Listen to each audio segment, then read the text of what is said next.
me walk you through my whys and a little genesis of my relationship with my mother as we're holding this plank together.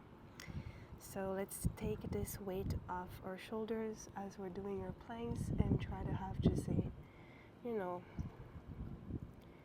conversation around these kind of things, because I do feel like there's a lot of taboos around mother-daughter, just like cutting someone from your life in general. So how it started for me is basically I never had an easy relationship with my family, but especially my mother. To put it in simpler terms, I knew and always felt that there was emotional room for me in my household. So I always had the tendency to hide my emotion. I wouldn't cry in public. I was born and I didn't cry, for the record. And to me, that was simply a defense mechanism to never show any sign of weaknesses or any kind of emotion, because I knew that they could be weaponized against me, but mostly there really wasn't room for it. I had to be the cold-headed person. I had to be the adult. So this is the emotional household I grew up with, and most recently it was like that all my 20s too, where I couldn't display emotions because someone had to keep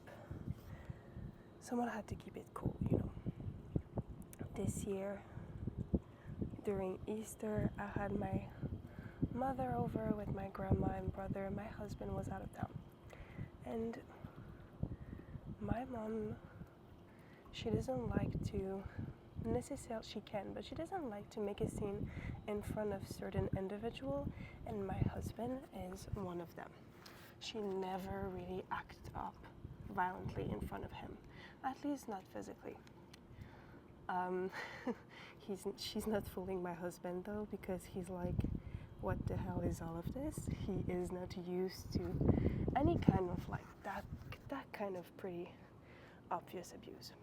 So I'm really having a hard time getting to the point. It's because it's hard to get to these kind of points, because it feels like it's too much to share, and what if they see, what if they hear?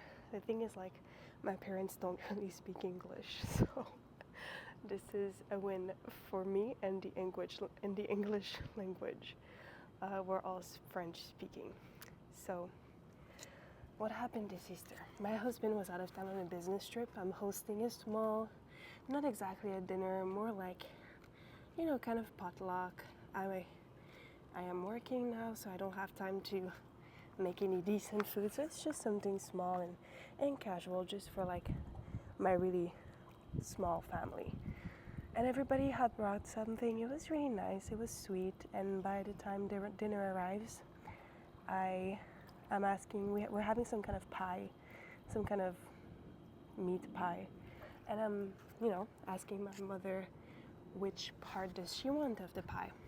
And she's like, oh, you know me, I'm not very hungry.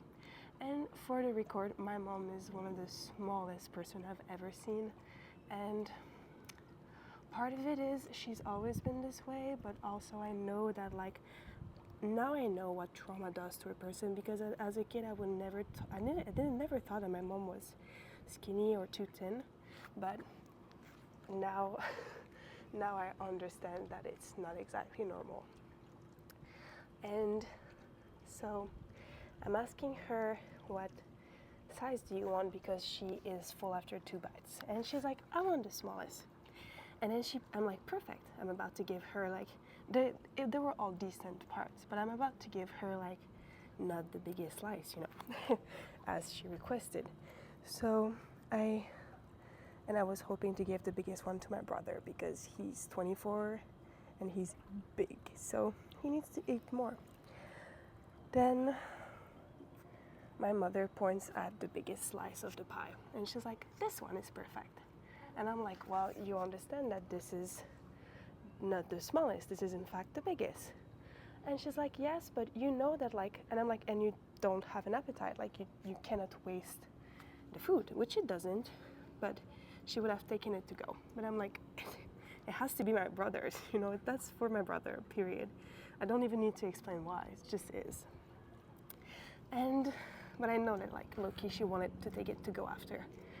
So I'm just like, we're gonna give the big one to my brother. And she's like, but I only eat when I'm with you guys. And I look at her and I kind of like, my jaw drops because I'm like, well, now you're making me feel bad about not feeding you because you don't feed yourself. And she's like, no, it's not like that. It's just that I don't eat when I'm not with you. And that's why we should have more dinners together. And then I'm just like, but I can't have the pressure of you not feeding yourself if I'm not there. I need to know that you can take care of yourself even if we're not eating together. And then she's like, oh, I'm doing this already, blah, blah, blah, blah, blah, blah. So I'm like, well, you're not, because you are so small. And she's like, yeah, but I'm like, how am I supposed to take this if this is not like a calling for help? And she's like, well, maybe it is. I'm like, of course it is. That's why I'm reacting like I'm alarmed, because it is alarming to hear my mother say that she's not feeding herself if I'm not here. And she's like, yeah, it's not about you being there, it's just about the family getting together. And I'm like, well, but we're together right now. Why are we ruining this? And it's always like that. This is just one small example of how every dinner goes. And it's just, we're having a good time, and then the good time is not enough, so we're gonna ruin the good time. And I'm not gonna talk about the rest of the evening where things escalated pretty harshly from there. She went nonverbal. I tried to like talk her through it and tell her that I love her and we want her, because she would refuse to eat with us alone afterwards. She just went on my balcony and smoked and drank wine. And she was supposed to drive my grandma and my brother after, and I was like, well, you're no longer driving anyone, you should go back home because like you don't want to be with us, even though I begged for you to be with us. And it like, if you come from a dysfunctional household, you'll understand that this is all very normal in a twisted way, but this is all that's how it goes. It's just how it goes. And that's how it went. But somehow it kind of got like physically violent, because she was in my hallway screaming, and we live in a condo, so there's like a bunch of neighbors I'm trying to get along with, and she's like on the phone screaming to some people, so she has a witness of how she was the victim of the whole event and how I kicked her out. I almost called the police on her, but I knew she would lose her job, so I didn't, because if she doesn't have a job, then she's homeless. So yeah, eventually I'm 26 now, and I don't feel like I need to be emotionally, physically, financially responsible for my entire family. I understand now that if I don't take care of myself, I won't be able to survive, and I will end up like them, which I don't want to. Not because I don't love them, it's because they're suffering so fucking much.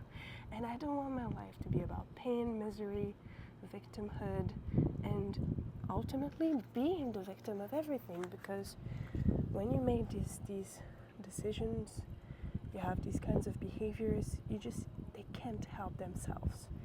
Especially like my mother, I know she has like mental disorders, but part of it is not getting help. So this is why now I'm like, I know now that when you're cutting contacts with someone, you shouldn't put any conditions to it, because then it makes them feel like you're tricking them into going your way or the highway, which gives them a good reason to then act like they're the victim of you, which my mom is doing right now, because I told her that I'm not going to see her until she seeks professional help, because I can no longer help her. And mind you, after I saw her, my body physically reacted to it. My back was locked, like was broken for like a week after. I couldn't move, and my job is moving. So I understood how impactful it was for my health, and I just decided that ultimately I can't do this right now. And I heard a great doctor about narcissism just like relationships in general. Dr. Romani, I think she's so wise about these things, because she's like, when you're cutting bridges with someone, you tend to think that it's forever or never, but just give it time, and don't think about it as in like this is going to be forever. I'm not talking to you until you die. Like, don't go so far ahead. Just go day to day, trying to maintain your boundaries.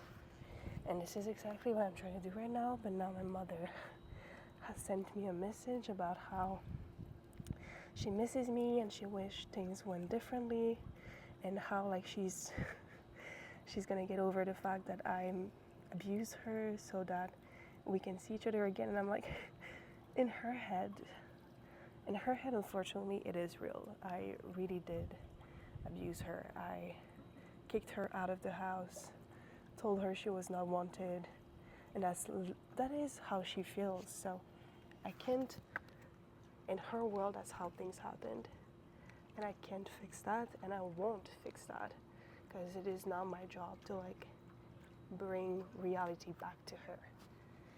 So yeah, I wonder for how long I have been talking now. I hope it's been 10 minutes. I hope you're still with me, because right now it's starting to feel like I'm going to lose my form, because talking at the same time is not easy. So yeah, don't mention my form here. We're just trying to keep our planks for like 10 minutes. I think it's been 10 minutes. Anyways, that was my story for today. Let's finish with a push-up, shall we? Yes, I'm sick also.